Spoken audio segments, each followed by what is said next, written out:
kalau mau konten kamu ditonton banyak orang dan bikin mereka follow kamu, lakukan ini. Pernah nggak kamu merasa sudah posting banyak konten, tapi yang nonton cuma sedikit? Ya, atau ada yang nonton tapi tidak kembali lagi. Nah, kalau kamu pernah merasakan itu, ya kamu tidak sendirian, oke? So, banyak kreator yang mengalami hal yang sama. Nah, masalahnya itu seringkali bukan di algoritma, ya, bukan juga di waktu posting. Nah, masalah utamanya adalah kontennya itu belum memberi manfaat yang jelas untuk audiens. Nah, kalau kamu mau konten kamu itu ditonton banyak orang, ya bahkan membuat mereka itu kembali lagi dan akhirnya memfollow kamu. Nah, ada satu prinsip sederhana yang harus kamu pegang. Nah, buatlah konten yang bermanfaat. Manfaat di sini bukan berarti harus selalu serius atau seperti guru, ya. Tidak ya, teman-teman. Manfaat bisa dalam banyak bentuk. Nah, misalnya konten yang memberi pengetahuan baru, ya, konten yang memberi solusi dari masalah orang, ya, atau konten yang membuat orang terinspirasi, ya, atau juga konten yang membuat orang itu terhibur tapi tetap ada pesan. Nah, karena ketika seseorang itu merasa konten ini berguna buat saya gitu ya, nah maka kemungkinan besar mereka itu akan menonton sampai selesai, ya, menyimpan konten kamu, kembali lagi ke akun kamu, ya, dan akhirnya menekan tombol follow. Oke, so sekarang coba jujur ya ke diri kita sendiri deh. Oke, so apakah konten yang kita posting selama ini benar-benar membantu audiens? Ya, atau hanya sekedar upload supaya akun terlihat aktif? Nah, banyak kreator yang tanpa sadar ini membuat konten asal-asalan. Ya, posting hari ini, besok posting lagi, tapi tidak ada tujuan yang jelas. Nah, padahal di dunia konten sekarang, orang punya banyak pilihan. Nah, kalau konten kamu itu tidak memberi nilai, mereka akan langsung scroll. Nah, makanya mulai sekarang, sebelum kamu posting, coba tanya satu hal ini. Konten ini membantu siapa? Ya, kalau kamu itu bisa menjawab pertanyaan ini dengan jelas, ya, kemungkinan besar konten kamu itu akan lebih kuat. Nah, contohnya seperti ini ya. Kalau kamu suka berbagi pengalaman hidup, ya buat konten yang membuat orang itu belajar dari pengalaman kamu. Kalau kamu itu suka dunia kerja atau bisnis, ya buat konten yang memberi insight. Kalau kamu suka dengan cerita kehidupan sehari-hari, buat yang relate dengan banyak orang. Yang penting ya bukan sekedar posting ya, tapi posting dengan tujuan. Nah, dan satu hal lagi yang penting nih ya teman-teman.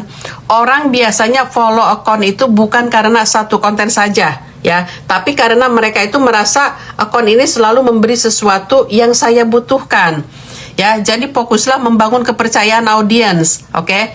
So, ketika orang percaya ya bahwa setiap kali kamu upload, mereka itu akan mendapatkan sesuatu yang bermanfaat, ya. Maka tanpa kamu minta pun itu mereka akan follow, oke? So, ingat ya, di dunia konten sekarang itu bukan yang paling sering posting yang menang, tapi yang paling memberi nilai. Ya, jadi mulai sekarang jangan lagi posting asal-asalan, oke?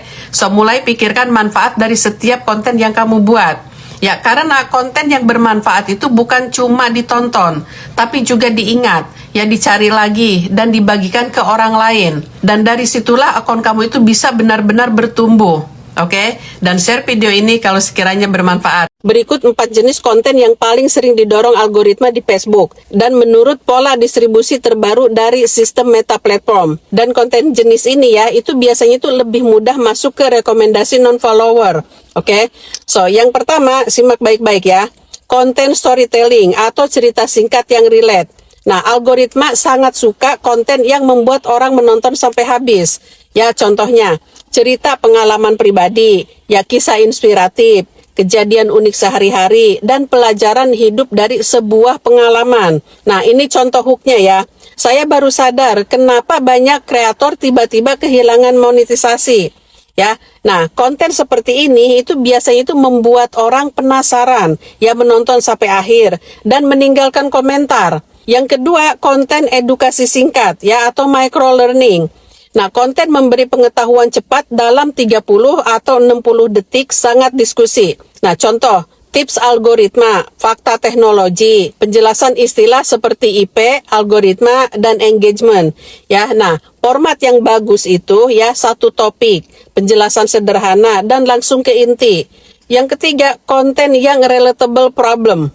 Nah, konten yang membahas masalah yang banyak dialami orang itu sering mendapat engagement tinggi. Contohnya ya, masalah kreator pemula. Nah, kenapa views turun? Dan kenapa monetisasi hilang? Atau kesalahan yang sering dilakukan kreator. Nah, biasanya orang akan komentar, share ke teman, atau menyimpan konten. Dan yang keempat, ya, konten pendapat atau insight. Algoritma juga menyukai konten yang memicu diskusi di komentar. Oke, so contohnya, opini tentang perubahan algoritma, pengalaman pribadi sebagai kreator, ya, atau analisis tren konten. Nah, kalimat seperti ini, ya, itu sering memicu diskusi.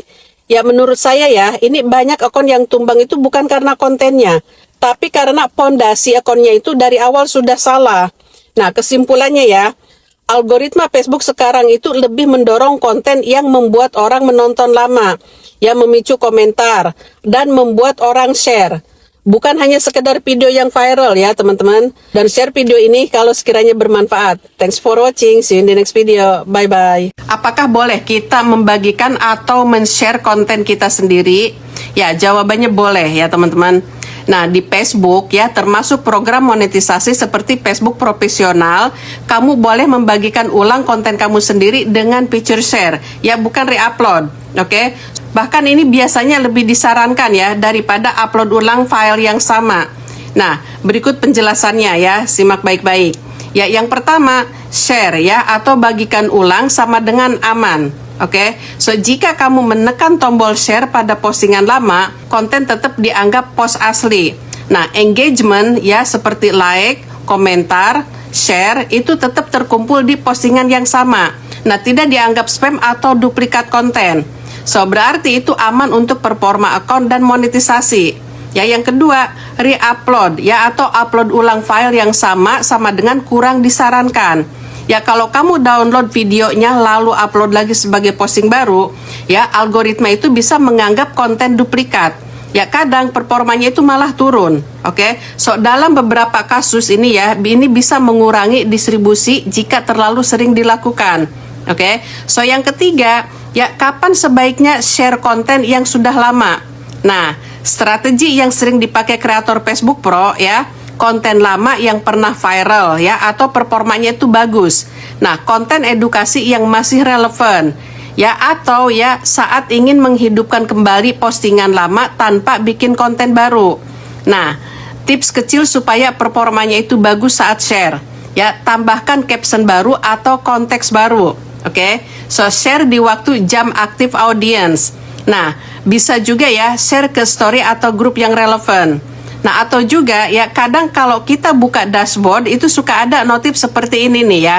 Nah, ini tandanya itu sistem menyarankan kamu untuk membagikan konten ini. Dan caranya ya, kamu tinggal klik untuk kamu bisa tahu video mana yang disarankan, oke? Dan lalu klik share atau bagikan.